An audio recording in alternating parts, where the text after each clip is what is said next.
ეთერშია კურიერის ამ საათზე ახალ ამბებს თამარ ურუშაძე გაგაცნობთ. რამდენიმე წუთში პარლამენტის თავმჯდომარე სტამბოლში საპარლამენტო შორისო კავშირის 152 ასამბლეაზე სიტყვით გამოვა. შალვა პაპუაშვილი საუბრებს ქვეყნის წინაშე მდგარ გამოწვევებზე. ფორუმი 157 ქვეყნის დელეგაციას და 70-ზე მეტ სპიკერს მასპინძლობს.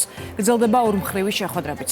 საქართველოს პარლამენტის თავმჯდომარე შეხვდება როგორც ევროკავშირის წევრ, ასევე კანდიდატი და აზიის ქვეყნების პარლამენტის თავმჯდომარეებს. სტამბოლია პირდაპირ ეთერში, სადაც ლევან ფანცხავა იმყოფება. ლევან, გისმენთ. დიახ, დაახლოებით 1 საათში დაიკავებს შალვა პაპუაშვილი 152 ასამბლეის მთავარ ტრიბუნას და როგორც წინასწარ არის ცნობილი, სპიკერი მთავარ აქცენტებს გააკეთებს ქვეყნის ეროვნული ინტერესებზე. საგარეო მიმართულებით ისაუბრებს ასევე ის დაართულ გეოპოლიტიკურ ვითარებაში რა ნაბიჯებს დგამს ჩვენი სახელმწიფო. ვიდრე ტრიბუნას დაიკავებს პირველი კანონმდებელი, მანამდე მართავს ორმხრივ შეხვედრებს. ცოტა ხნის წინ ის შეხვდა გაერთიანებული საამიროების პოლიტიკურ ლიდერებს, სადაც საუბარი შეეხო ახლო აღმოსავლეთში მიმდინარე მოვლენებს და თუ რა გავლენა აქვს ომებს სხვადასხვა ქვეყანაზე. ასევე შალვა პაპუაშვილი დელეგაციასთან ერთად შეხვდა ლუქსემბურგის პალატის პრეზიდენტს, სადაც მთავარი აქცენტები გაკეთდა ევროპის მიმართულებით, ევროინტეგრაციის გზაზე გადადგმულ ნაბიჯებზე და როგორც დელეგაციის წევრებმა აღნიშნეს შეხვედრის დასრულების შემდეგ, ითქვა ისიც, რომ ბრიუსელს არასამართლიანი დამოკიდებულება აქვს კანდიდატი ქვეყნების მიმართ და მათივე განმარტებით აღნიშნა შეხვედრაზე არაერთხელ ის, რომ დიალოგს ამ შემთხვევაში ალტერნატივა არ გააჩნია. მივაწოდეთ ინფორმაცია საქართველოს ევროკავშირის შორის არსებული უთანხმოებების შესახებ და რა იყო ამის ძირითადი მიზეზები ჩვენი გადმოსახედიდან.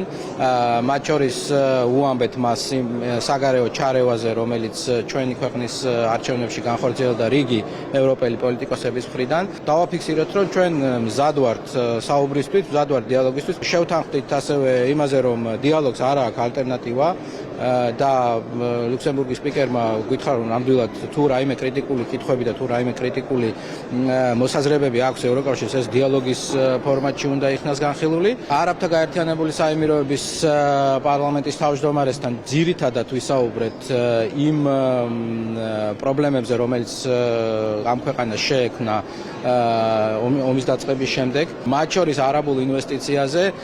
არაბული მხარე კარგად არის ინფორმირებული იმ მავნებლური ასე ვთქვათ ოპერაციის შესახებ, რომელიც საქართველოში ტარდება არაბული ინვესტიციების წინააღმდეგ. დავარწმუნეთ ჩვენი არაბი პარტნიორები, რომ საქართველოში ამ ინვესტიციებს პრობლემები არ შეექმნება.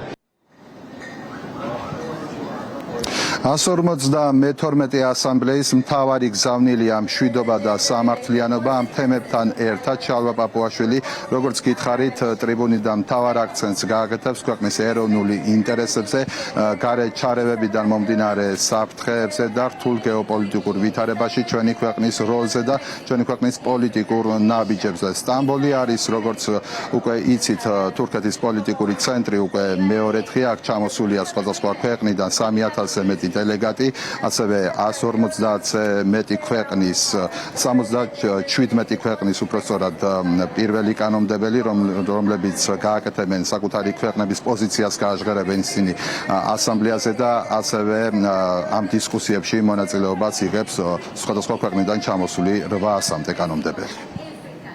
მადლობა, ლევან ფანცხავა საუბრობდა კურიერის პირდაპირ ეთერში. თბილისში იმყოფებიან ვაიმარის სამკუთხედის ქვეყნების დელეგაციის წევრები, გერმანიის, საფრანგეთის და პოლონეთის საგარეო საქმეთა სამინისტროების წარმომადგენლებს საქართველოს მთავრობის ადმინისტრაციის უფროსი ლევან ჟორჟოლიანი შეხვდა. მხარეებმა საქართველოს ევროკავშირის ურთიერთობები მიმოიხილეს, ხაზი გაესვა კონსტრუქციული დიალოგის მნიშვნელობას. შეხვედრაზე აღნიშნა, რომ საქართველოს კვლავაც ადასტურებს მზაობას ევროკავშირის ინსტიტუტებთან დიალოგისა და წევრ სახელმწიფოებთან ურთიერთპატივისცემაზე დაფუძნებული თანამშრომლობისთვის. ლევან ჟორჟოლიანის განცხადებით, ხელისუფლება განაგრძობს ევროკავშირთან ასოცირების შეთანხმებისა და ღრმა და ყოვლისმომცველი თავისუფალი სავაჭრო სივრცის შესახებ შეთანხმებებით გათვალისწინებული რეფორმების განხორციელებას.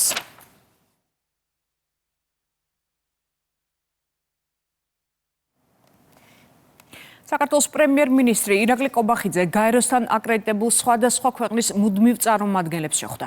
საუბარი შეეხო საქართველოს ეკონომიკურ და საინვესტიციო შესაძლებლობებს. მთავრობის მეთაურმა განაცხადა, რომ ქვეყანაში უზრუნველყოფილია მშვიდობა და სტაბილურობა, რაც ეკონომიკური განვითარების აუცილებელი წინაპირობაა. ხაზგასმით აღნიშნა მრავალმხრივ ფორმატში თანამშრომლობისა და დიალოგის მნიშვნელობა, განსაკუთრებით მსოფლიოში უსაფრთხოების მზარდი გამოწვევების გათვალისწინებით. მთავრობის მეთაურმა ისაუბრა საქართველოს ხელისუფლების სამშვიდობო პოლიტიკაზე.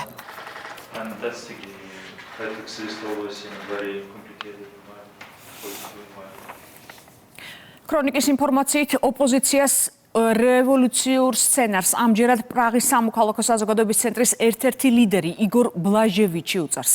იმედის ცნობით, საქართველოში დაგეგმილი შესაძლო არეულობის სცენარზე ინფორმაციას ფლობს სახელმწიფო უსაფრთხოების სამსახური. უწყების მონაცემები, მათ შორის უცხოელი კოლეგებისგანაც აქვს მიღებული და აღნიშნულ საკითხზე შესაბამის სამართლებრივ რეაგირებას ახორციელებს. რაც შეეხება იგორ ბლაჟევიჩს, ქრონიკისთვის მიწოდებული ინფორმაციის თანახმად, მან ოპოზიციას 10-ზე მეტი ტრენინგი ჩაუტარა და კონკრეტული დავალებებიც მისცა. არსებული ინფორმაციით, ამ ტრენინგს ოპოზიციის წარმომადგენლების გარდა ესწრებოდა ორგანიზაცია ფარის დამფუძნებელიც. ნანა გოგატაძე მუშაობს თემაზე, ის კურიერს უერთდება, გისმენთ ნანა.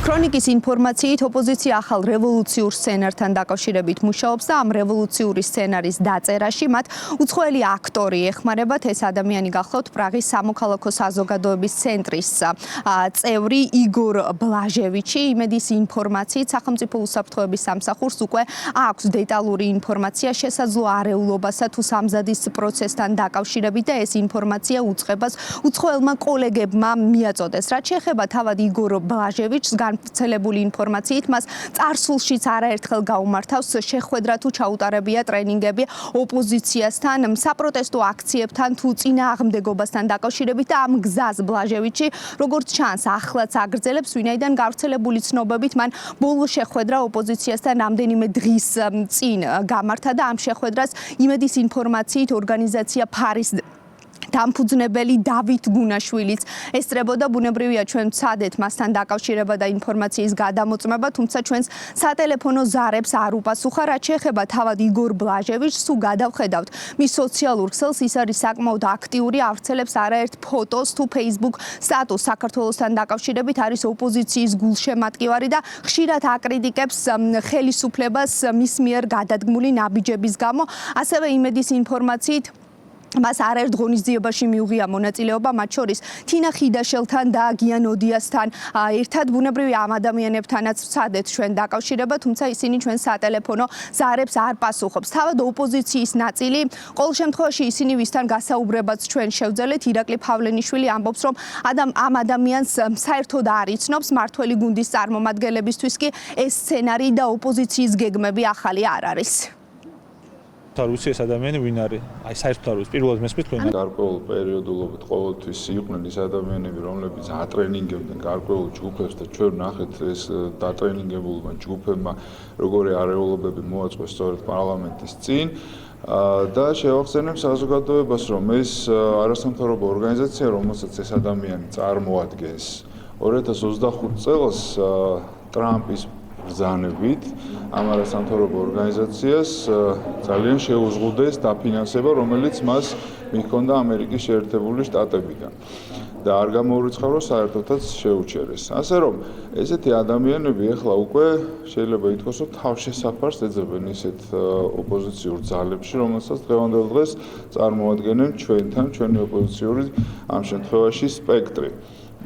მე ჩვენს ოპოზიციას მოუწოდებდი, რომ საზღვარგარეთ ძებნას იმ მიზეზების თუ რატომაც ისინი აგებენ არჩევნებს და რატომაც დღეისობით არ არიან ხელისუფლებაში, ეს მიზეზები საქართველოში მოძებნონ და იმ ხალხში, რომელიც მათ მხარს არ უჭერს უკვე ძალიან დიდი ხანია. ჩვენ ვიცით თუ რა დამოკიდებულება არის საქართველოსთან დაკავშირებით, მთელი წლების განმავლობაში ცდილობენ რომ გარედან ჩარევებით მოაწყონ სახელმწიფო გადატრიალება, საზოგადოების დაპირისპირება, პოლარიზაციის გაღვივება, ამაში უამრავი თანხები იხარჯებოდა წლების განმავლობაში და დღესაც არ ჩერდებიან, ხო? ჯერ იყო და აკერმანის წიგს მიყვებოდნენ და იმ მითითებებს, რომელიც მოდიოდა გარედან, ვიხილეთ არაერთი რევოლუციის მცდელობა, საზოგადოების დაპირისპირების, გახლეჩვის მცდელობა, თუმცა ჩვენი ქვეყნის მოსახლეობის უმრავლესობა კარგად აანალიზებს თუ რა პროცესები მიდის. ვინ არის იგორ ბლაჟევიჩი და რა კავშირი აქვს მას ოპოზიციასთან? ქრონიკის ინფორმაციით ეს არის ადამიანი, რომელიც ხელისუფლების ოპონენტებს რევოლუციური პროცესების განვითარებაში და სცენარის დაწერაში ეხმარება, პარალელურად კი დავალებებსაც გასცემს. მადლობა, კურიერის პირდაპირ ეთერში ნანა გოგატაძე იყო. მათთვის ვისთვისაც საქართველოს წარმატება პირადი ტრაგედია, საჭირო იყო აბასთუმნის თემის დაზიანება, წერს სოციალურ ქსელში რატი იონათამიშვილი. დეპუტატი რამდენიმე მედია საშუალებაში გაჟღერებულ ბრალდებას ეხმაურება, სადაც ამტკიცებენ, რომ აბასთუმნის თავზე ბიძინა ივანიშვილის დავალებით ცა ჩაიკეტა. რატი იონათამიშვილი წერს, რომ საჰაერო გზის კორექტირება მოხდა მეცნიერთა თხოვნის საფუძველზე, რომლებიც აწარმოებენ დაკვირვებებს ობსერვატორიიდან და ეს დადგენილებაშიც გარკვევით წერია, თუმცა აბასთუმნის პროექტის და ბიძინა ივანიშვილის სახელის დასაზიანებლად დეზინფორმაციას მიზანმიმართულად ავრცელებენ.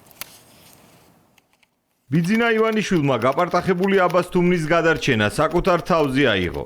აგენტურულ მედიას არაფერი გაუშუქებია. პირადი სახსრებით აღადგინა უნიკალური ობსერვატორია. აგენტურულ მედიას არაფერი გაუშუქებია. საკუთარი ინვესტიციებით უნიკალური კურორტი გახადა მიმზიდველი ბიზნესისთვის.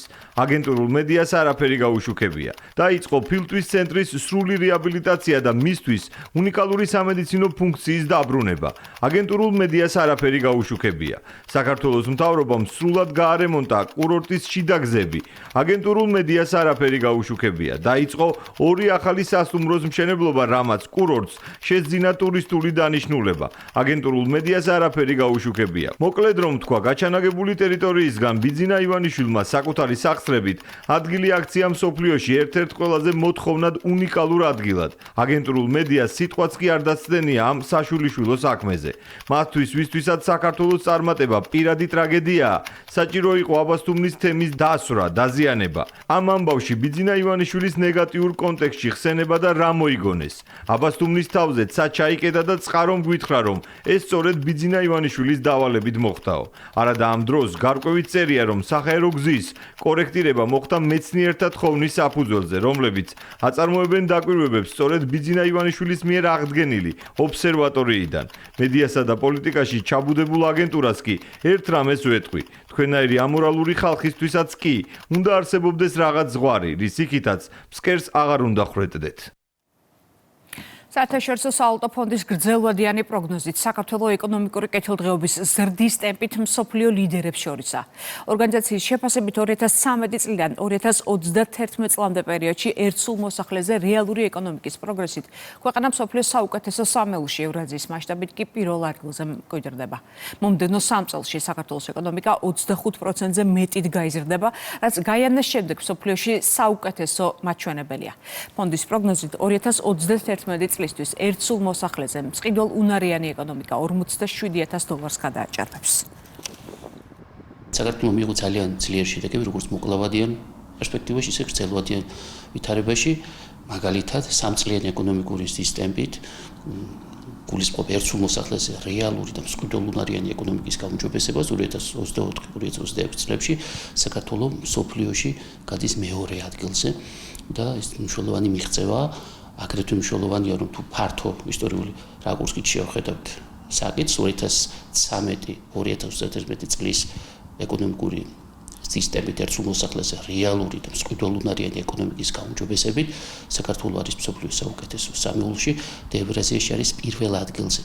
მნიშვნელოვანია, რომ ფონდის პროგნოზით 2026 წელს საქართველოს ეკონომიკა მწყიდვალ უნარიანი ეკონომიკა ერთსულ მოსახლეზე ნომინალურად გადაასწრებს $33,000 ნიშნულს პირველად და მაგალითად ევროკავშირის წევრ საბერძნეთთან ჩამორჩენას შეამცირებ მნიშვნელოვნად. ეს რას ნიშნავს, რომ ჩვენ რომელსაც გვინდა მაღალშემოსავლიანი ქვეყნის სტატუსის მოპოვება, უკვე 2028 წლიდან გვეხსნება ეს პერსპექტივა და 2028-30 წლების დიაპაზონში საქართველოს გახდება მაღალშემოსავლიანი ქვეყანა. ყველაზე მზად ევროკავშირის ინტეგრაციისათვის. რა თქმა უნდა, აღნიშნული შედეგები კიდევ ერთხელ ადასტურებს იმ სწორ და თანმიმდევრულ ეკონომიკურ პოლიტიკას, რაც საქართველოს მთავრობას გააჩნია. აღნიშნული ასევე ასახულია იმ პროგნოზებში, რომელიც საერთაშორისო სავალუტო ფონდი აქვეყნებს 26-31 წლების პერიოდისთვის. ამ პერიოდში საქართველოს ეკონომიკური ზრდის კუთხით ერთ-ერთი ლიდერი ქვეყანა იქნება და თუ შევადარებთ ეკონომიკური ზრდის ტემპით საქართველოს ევროკავშირის სხვა კანდიდატი ქვეყნების მაჩვენებელს, საქართველოს ეკონომიკური ზრდა 1.6-ჯერ უფრო მაღალი იქნება, ვიდრე სხვა ევროკავშირის კანდიდატი ქვეყნების საშუალო ეკონომიკური ზრდის მაჩვენებელი. საბოლოო ჯამში ყოველივე ზემოაღნიშნული ხელს შეუწყობს როგორც ეკონომიკური ზრდის მაღალი ტემპის შენარჩუნებას, ასევე ქვეყნის მიმზიდველ საინვესტიციო და ბიზნეს გარემოს გაუმჯობესებას. Starbucks-ი საქართველოში შემოდის პირველი ობიექტი ზაფხულში Axis Towers-ში გაიხსნება. მსოფლიოში ერთ-ერთი ყველაზე ცნობილი ბრენდი ქართულ ბაზარზე ოფიციალურად პარტნიორ Alshaya Group-თან ერთად იწყებს ოპერირებას. დედაქალაქის შემდეგ ბრენდი ეტაპობრივად საქართველოს სხვა ქალაქებშიც გამოჩნდება. ეკონომიკის სამინისტროში აცხადებს, რომ ქვეყანაში ასეთი მასშტაბის მოთამაშეების შემოსვლა ნიშნავს ახალ ინვესტიციებს და დამატებით სამუშაო ადგილებს. მირიან გორგოძე გვიყვება დეტალებს. მირიან, როდის მიიღებს Starbucks-ი პირველ სტუმრებს თბილისში? Starbucks-ი პირველ სტუმრებს თბილისში სულ რამდენიმე თვეში მიიღებს, რადგან უკვე განსაზღვრულია, რომ მიმდინარე წლის ზაფხულში Starbucks-ის პირველი ობიექტი უკვე დაიწყებს საქმიანობას. დედაქალაქში უკვე განსაზღვრულია ტერიტორიული ადგილმდებარეობაც, ილე ჭავჭავაძის გამზირზე მდებარე Axis Tower-ში გაიხსნება Starbucks-ის პირველი ობიექტი. ამის შემდეგ უკვე განსაზღვრულია ქსელის გაფართოებაც და უახლოეს თვეებში დაგეგმილია, რომ ბრენდის სხვა ობიექტები ასევე გაიხსნება საქართველოს სხვა ქალაქებშიც. Starbucks-ის ბრენდის საქართველოში შემოსვლის მხარდამჭერები არიან ოფიციალურად ეკონომიკისა და მდგრადი განვითარების სამინისტროს სააგენტო აწარმოებს საქართველოში, ასევე საგარეო საქმეთა სამინისტრო ქუვეითში საქართველოს საელჩო და საქართველოში თურქეთის საელჩო უწყებებში საუბრობენ ხაზგასმით იმის შესახებ, რომ Starbucks-ის მსგავსი საერთაშორისო აღიარებული ბრენდის საქართველოში შემოსვლა თავის მხრივ ხელს შეუწყობს ადგილობრივი დასაქმების გაზრდასა და ზოგადად ქვეყანაში სოციალურ ეკონომიკურ განვითარებას და ამავე დროს საუბარი არის მათი მხრიდან იმის შესახებ, რომ შედეგი აქვს საქართველოს მთავრობის მიერ ბოლო წლებში გატარებულ სწორ პოლიტიკას და ამ სწორი პოლიტიკის შედეგად საქართველოში საინვესტიციო გარემო არის სტაბილური და უცხოელი ინვესტორებისთვის მიმზიდველი. წლების განმავლობაში საქართველოს მთავრობის მიერ განხორციელებული პოლიტიკის შედეგად, რომელიც მიზნად ისახავდა საქართველოს როგორც ერთ-ერთი ყველაზე მიმზიდველი ბიზნეს და საინვესტიციო გარემოთ ჩამოყალიბებას არა მხოლოდ ჩვენს რეგიონში, არამედ ფართო რეგიონშიც, ჩვენ ვაკვირდებით ყოველწლიურად კონკრეტულ შედეგებს. თქვენ იცით, რომ Starbucks-ი არის ერთ-ერთი უმსხვილესი გლობალური მოთამაშე ამ ბიზნესში და მისი შემოსვლა არის კიდევ ერთი დასტური იმისა, რომ საქართველო არის ერთ-ერთი მიმზიდველი გარემო საინვესტიციოდ, ბიზნესის გასაფართოვებლად და რა თქმა უნდა, ამას ექნება გადამდები ეფექტიც, მათ შორის მნიშვნელოვანი იქნება ტურიზმის ინდუსტრიის ხელშეწყობისთვის. რამდენიმე წლიანი მოლაპარაკებები Alshaya ჯგუფთან წარმატებით დავასრულეთ და პირველი Starbucks-ის ფილიალი თბილისში უკვე ზაფხულში გაიხსნება. მოლაპარაკებების შედეგად ჩვენ პირველი ფილიალი ზაფხულში გვექნება. ეს არ იქნება ერთადერთი ფილიალი, არა მხოლოდ თბილისი არ არის ლაპარაკი, იქნება სხვა ქალაქებშიც და ასევე არ არის მხოლოდ მაღაზიის ფორმატზე ლაპარაკი, სხვა ლაპარაკია სხვადასხვა ფორმატებზე. ამიტომ მგონია, რომ ეს არის კიდევ ერთი ძალიან მნიშვნელოვანი წარმატება ჩვენი ქვეყნისთვის და დღეიდან უკვე შეგვიძლია ვთქვათ, რომ Starbucks-ი საქართველოში. Alshaya ჯგუფი ევრაზიაში Starbucks-ის დაახლოებით 800-ზე მეტ ობიექტებს მართავს. საუბარია ისეთ ქვეყნებზე, როგორიც არის მაგალითად თურქეთი, ყაზახეთი, აზერბაიჯანი, ასევე ახლო აღმოსავლეთის ქვეყნები. ზოგადად ბრენდ Starbucks რაც შეეხება მთელი მსოფლიოს მასშტაბით კომპანიის პორტფელში დაახლოებით 40,000 ობიექტია გაერთიანებული და ჩვენ საუბრობთ იმის შესახებ, რომ ამ ობიექტებს უახლოეს თვეებში ასევე შეემატება თბილისში გახსნილი Starbucks-ის პირველი ობიექტიც. მადლობა, მირიან გორგოძე საუბრობდა კურიერის პირდაპირ ეთერში. ერთიანი ნეიტრალური საქართველოს საგარეო პოლიტიკაზე საჯარო დებატებს ითხოვს და საგარეო საქმეთა მინისტრის განცხადებას აკრიტიკებს. მაკაბე ჭერიშვილმა გუშინ პარლამენტში განცხადა, რომ საუბარი ნეიტრალიტეტის საკითხთან დაკავშირებით არარელევანტურია. მინისტრი ინტერპელაციაზე სხვა თემებთან ერთად კითხვა დაუსვეს გარკვეული პარტიების მხრიდან ნეიტრალიტეტის საკითხის გააქტიურებაზე. პარტია ნეიტრალური საქართველოს წევრებმა დილით ბრიფინგი გამართეს და განაცხადეს, რომ ბოლო პერიოდში მსოფლიოში მიმდინარე გეოპოლიტიკური ცვლილებების ფონზე არარელევანტური ევროატლანტიკურ ინტეგრაციაზე საუბარია. კოლექტიური ნაცმოძრაობა ქვეყნის გარედან მიღებული დირექტივების შესაბამისად წლების განმავლობაში ნერგავდა ცრუ ნარატივს, თითქოს ნეიტრალიტეტი რუსეთის წინაშე კაპიტულაციის ტოლფასია. სამწუხაროა, რომ მინისტრის განცხადება ხელს უშლის საზოგადოებაში ნეიტრალური სტატუსის სწორად აღქმას.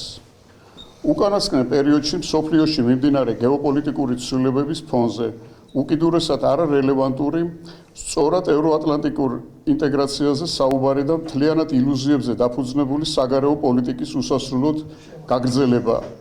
ნატოში გაწევრიანების უსაფრთხოების ქოლგად, ხოლო ევროკავშირში ინტეგრაციის ეკონომიკური კეთილდღეობის გარანტია წარმოჩენა თავშივე უშედეგო და მცდარი იყო. ამ გზაზე სვლამ ჩვენ ქვეყანას 35 წლის განმავლობაში არაერთი მძიმე დარტყმა მიაყენა. წლების წინ თუ ამ შედეგების განჭრეტა რთული იყო, დღეს ეს უკვე მოცემულობაა. ფაქტიურად აღარ არსებობს ევროატლანტიკური თანამშრომლობის ძველი ფორმატი და ამის ვერ დანახვა სახელმწიფოს სუვერენიტეტს და უსაფრთხოებას დიდი რისკის ქვეშ აყენებს.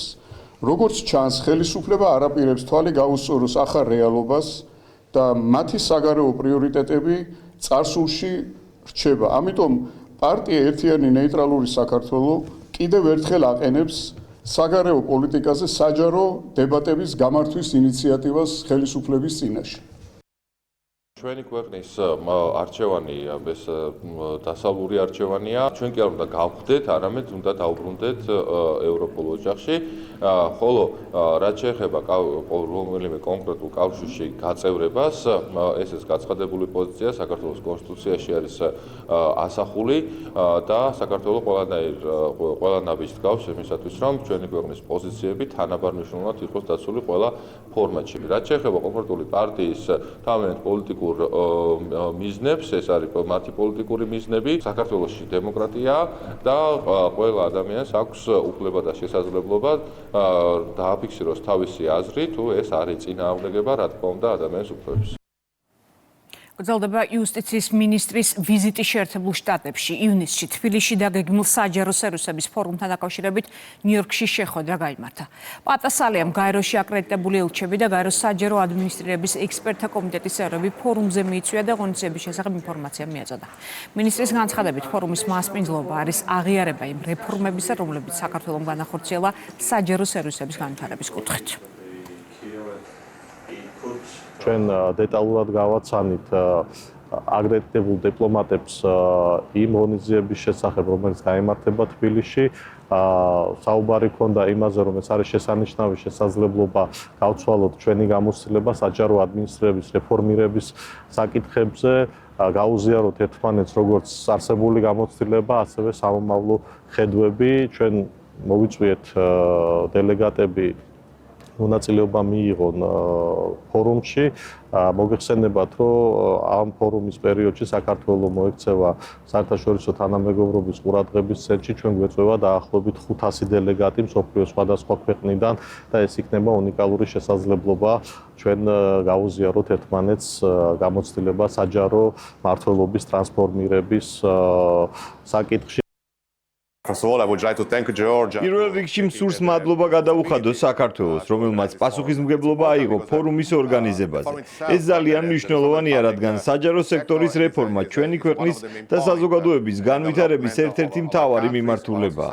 რა თქმა უნდა, საქართველო არის მნიშვნელოვანი მაგალითი ქვეყნისა, რომელიც საჯარო მმართველობის განვითარების გზაზეა და ცდილობს მოქალაქეებს რაც შეიძლება უკეთესი სერვისი შესთავაზოს. მოუთმენლადველი დაგეგმილ ფორუმს, სადაც მომეცემა შესაძლებლობა, რომ საქართველოსაც გავუზიარო კანადის გამოცდილება ხელოვნური ინტელექტის მიმართულებით. ნიუ-იორკშია განათლების მინისტრიც გივი მიქანაძემ ნიუ-იორკში გაეროს ახალგაზრდობის ფორუმში მიიღო მონაწილეობა. მან ღონისძიების მონაწილეებს სიტყვით მიმართა და საქართველოს მთავრობის ინიციატივები გააცნო. ფორუმი გაეროს ეკონომიკური და სოციალური საბჭოს ორგანიზებით ჩატარდა. შესაძლებლობა მქონდა სიტყვით მიმართა დამსწრე საზოგადოებისთვის, რა დროსაც გავაჟღერე იმ კონკრეტული პროექტების შესახებ, რომელიც განსაკუთრებით ბოლო წლებში ახალგაზრდობის ჩართულობითა და მათი განვითარების მიზნით მიმდინარეობს საქართველოში, როგორც ცენტრალურ, ასევე ადგილობრივ დონეზე და რამდენად პრიორიტეტული არის ქვეყნისთვის ახალგაზრდობის განვითარების ხელშეწყობა და რა ნაბიჯები ითქმევა, როგორც პოლიტიკურ, ასევე პრაქტიკულ დონეზე, იმისთვის, რომ ახალგაზრდობის განვითარებას მაქსიმალურად ხელი შეეწყოს. ამ ფორუმმა შესაძლებელი გახადა, რომ საქართველოს გამოცდილება გაცნობოდა მსოფლიოს არაერთი ქვეყანა, რაც რა თქმა უნდა მნიშვნელოვანია ქვეყნის წარმომადგენლობითი კომპონენტისთვის და იმ პროცესების გაცნობისთვის, რაც ახალგაზრდობის განვითარებასთან არის დაკავშირებული. ბრიუსელში ენერგეტიკული გაერთიანების საპარლამენტო პლენუმში მიიღო მონაწილეობა პარლამენტის ეკონომიკური პოლიტიკის კომიტეტის თავმჯდომარის მოადგილე. პლენუმის მთავარი თემა იყო ენერგეტიკული გაერთიანების დაჩქარებული ინტეგრაცია ევროკავშირის ელექტროენერგიისა და გაზის ბაზრებში და რუსული გაზისა და ნავთობის მიწოდების ეტაპობრივი შეწყვეტა. ევროპის ენერგეტიკული გაერთიანება აერთიანებს ევროკავშირსა და მეზობელ ქვეყნებს ერთიანი ინტეგრირებული ენერგეტიკული ბაზრის შესაქმნელად. საერთაშორისო ორგანიზაცია საქართველოს 2017 წელს შეუერთდა. ირაკლი მეზურნიშვილს ჰქონდა სიტყვით გამოსვლა, მან ისაუბრა ენერგოუსაფრთხოების გაძლიერებაზე, მწვანე ენერგიის განვითარებაზე, ევროპულ სტანდარტებთან დაახლოებაზე და კონკრეტულ პროექტებზე. ენერგეტიკის სექტორი საქართველოსთვის ერთ-ერთი სტრატეგიული მნიშვნელობის დარგია, რადგან ის პრაქტიკულად ყველა სხვა ეკონომიკური სექტორის საფუძველს წარმოადგენს. ბოლო ათწლეულებში საქართველოს მნიშვნელოვან პროგრესს მიაღწია როგორც ენერგომომარაგების უსაფრთხოების, ისე მდგრადი სისტემის განვითარებაში. მიმდინარე რეფორმები მიზნად ისახავს რეგიონული თანამშრომლობის გაღრმავებას, ენერგეტიკული უსაფრთხოების გაძლიერებას და მწვანე ენერგიაზე გადასვლის ხელშეწყობას. ბოლო წლებში განხორციელებულმა ინვესტიციებმა, როგორც შიდა ქსელში, ისე ტრანსსასაზღვრო ინფრასტრუქტურაში მნიშვნელოვნად გააუმჯობესა მიწოდების უსაფრთხოება და ხელი შეუწყო რეგიონულ ვაჭრობას. დაგეგმილია ათეულობით ჰიდრო, ქარისა და მზის ელექტროსადგურის მშენებლობა. მნიშვნელოვანი მიმართულებაა ასევე ელექტროენერგეტიკული და გაზის ბაზრების გახსნა და ევროპულ ბაზრებთან ინტეგრაცია. გადამწყვეტია შავი ზღვის წყალქვეშა კაბელის პროექტი, რომელიც საქართველოს პირდაპირ დააკავშირებს ევროპულ ენერგოსისტემასთან. ეს პროექტი საქართველოს აძლევს შესაძლებლობას ჩამოყალიბდეს რეგიონულ ენერგეტიკულ ხაბად და გააძლიეროს საკუთარი საექსპორტო პოტენციალი. საბოლოოდ საქართველოს ენერგეტიკული სექტორი აქტიურად გარდაიქმნება და უახლოვდება ევროპულ სტანდარტებს. ამ პროცესში გადამწყვეტია როგორც რეფორმები, ისე სტრატეგიული ინფრასტრუქტურული პროექტები. ეკონომიკის მინისტრმა ენერგეტიკის სამეცნიერო აკადემიური წრეების წარმომადგენლებთან შეხვედრა გამართა. შეხვედრას აკადემიკოსები, საქართველოს ტექნიკური უნივერსიტეტის პროფესორები, მკვლევრები და დარგის ექსპერტები ესწრებოდნენ. მარიამ ქრივიშვილმა ისაუბრა ენერგეტიკის განვითარების 10 წლიან სტრატეგიაზე, რომელიც დარგის პრაქტიკულად ყველა სეგმენტს მოიცავს და აღნიშნა, რომ სტრატეგიის განხორციელების პროცესში აკადემიური სფეროს წარმომადგენლებთან თანამშრომლობას სამინისტრო განსაკუთრებულ მნიშვნელობას ანიჭებს.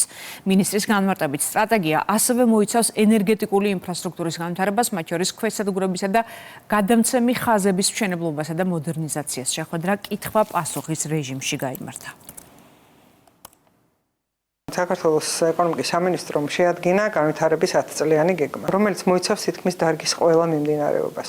აქ ძალიან მნიშვნელოვანია, რომ ჩვენ გვქონდეს თანამშრომლობა აკადემიურ წრესთან, რომელიც აერთიანებს ექსპერტებს, აკადემიკოსებს, ასევე აერთიანებს დაინტერესებულ პირებს და ბიზნესებს, რომლებსაც პირდაპირ და უშუალოდ ეხებათ განხორციელებული რეფორმები.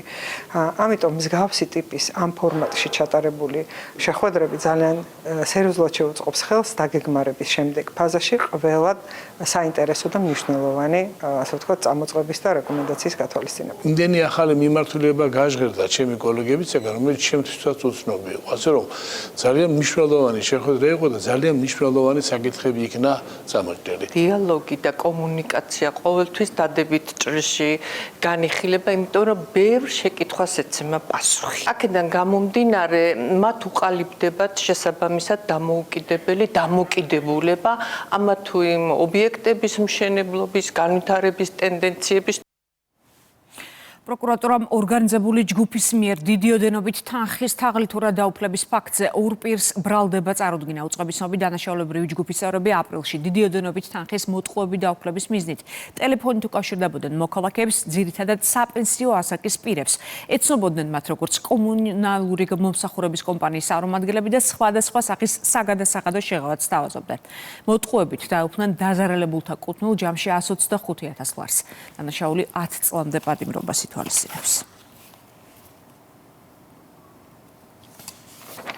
ლევან ჯანგოლოძის მკვლელობის ორგანიზებაში ბრალდებულების ძმები მიქაძეებისა და გიორგი ჯოხაძის საქმე დასკვნით ეტაპზეა.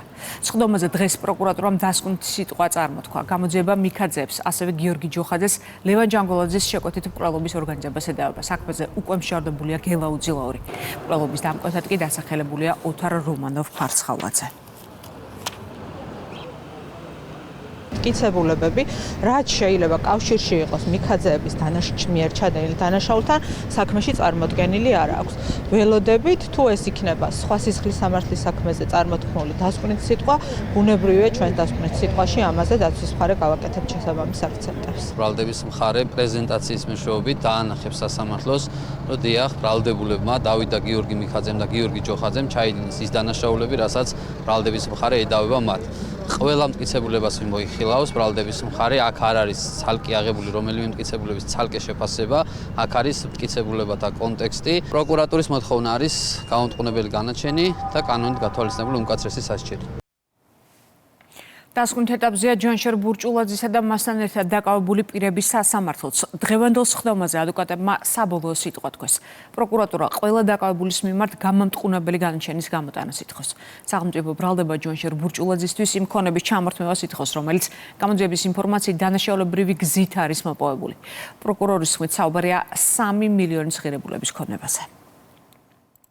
სასამართლოს განაჩენს ველოდებით, რომ უნდა იყოს გამომართლებელი, ვინაიდან ბრალდების მხარეს არ წარმოუდგენია ეს მტკიცებულებები, რომლებიც საჭიროა გამომტყუნებელი განაჩენისათვის, წარმოადგინა ძალიან საეჭვო მტკიცებულებები, რომლებიც პირებმა ჩვენებები მისცეს საკუთარი თავის გადასარჩენად, ციხიდან გამოსასვლელად, შესაბამისად ეს მტკიცებულებები, ის ჩვენებები, რასაც ბრალდების მხარე ეყრდნობა, არ შეესაბამება საქმის სხვა მასალებს. სამივე ბრალდებულის მიმართ, ვის მიმართაც მოვითხოვეთ საქმის არსებითად დასრულება, განმარტა დასკვნით სიტყვაში ვრცლად ამ მოწმეთა ჩვენებები, კონკრეტულად რა ინფორმაცია მიუთითებდა მათი მხრიდან დანაშაულის ჩადენაზე და ეს ყველაფერი არ ემყარება მხოლოდ რა თქმა უნდა ერთი ადამიანის მიერ გაკეთებულ განცხადებებს. თითოეულ ბრალდებულთან მიმართებით შეფასდა ინდივიდუალურად გარემოების გათვალისწინებით, მასთი თანამშრომლობის ხარისხით გათვალისწინებით და ასე შემდეგ.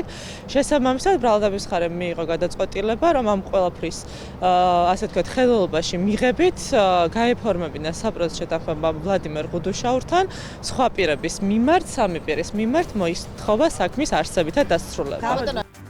აძე რეკლამის შემდეგ პირდაპირ ეთერში ბრუნდებით. ინფრასტრუქტურის მინისტრი კახეთში მიმდინარე პროექტებს გაეცნო. რევას ოხაძემ საგარეჯოს მუნიციპალიტეტში მიმდინარე ინფრასტრუქტურული პროექტები დაათვალიერა, მათ შორის ჩქაროსნული მაგისტრალის და 75 ბავშვზე გათვლილი ბაღის მშენებლობა. საგარეჯო ბადიაურის 17 კილომეტრიანი მონაკვეთი აქტიურ სამშენებლო ფაზაშია. რაც შეეხება ბაღს, მშენებლობა 2023 წლის ივლისში დაიწყო და წელს დასრულდება. კახეთში მოვინახულეთ ყველა ის პროექტი, უბრალოდ იმ პროექტების ნაწილი, რომელსაც ინფრასტრუქტურის სამინისტრო სხვადასხვა სახელმწიფო ორგანიზაციები ახორციელებენ, აქტიურად მიმდინარეობს საბავშვო ბაღების მშენებლობა. მოვინახულეთ რამდენიმე ბაღი, ასევე კახეთში ბოლო დღეებში აქტუალური არის სტიქია და სტიქის ასე ვთქვათ შედეგების აღმოფხვის მიზნითაც ვიყავით რამოდენიმე ლოკაციაზე. კიდევ ერთხელ მოვინახულეთ საგარეჯო ბადიაურის ავტომაგისტრალის მშენებლობა. სამუშაოები აქტიურ რეჟიმში მიმდინარეობს. მოვინახულეთ ის საბაზისო ინფრასტრუქტურული მიმდინარე პროექტები, რომელიც უპრეცედენტოდ მასშტაბურია ჩვენს რეგიონში. ასევე მოვინახულეთ ის მომავალში დასაგეგმი სხვადასხვა ინფრასტრუქტურული პროექტები და აქ განსაკუთრებით გამოსაყოფია კახეთის ჩხაროსნული მაგისტრალის საგარეჯო ბადიაურის მონაკვეთი, რომელიც არამხოლოდ ადგილობრივი მოსახლეობის და კახეთის სტუმრების კომფორტულ და უსაფრთხო გადაადგილებას შეუწყობს ხელს, ასევე უხსნის ახალ შესაძლებლობას ჩვენი რეგიონის ეკონომიკის განვითარებაში. სოფელ დიღომში საავტომობილო ხიდის დემონტაჟი დაიწყო. სამშენებლო არეალში დროებით საავტომობილო მოძრაობა შეიზღუდა. ლითონის საავტომობილო ხიდის სიგრძე 64 მეტრია, რომლის ნაცვლად ახალი უსაფრთხო რკინა-ბეტონის საავტომობილო ხიდი აშენდება. სამუშაოები 5 თვის ვადაში დასრულდება. პროექტის ღირებულება 4 მილიონია.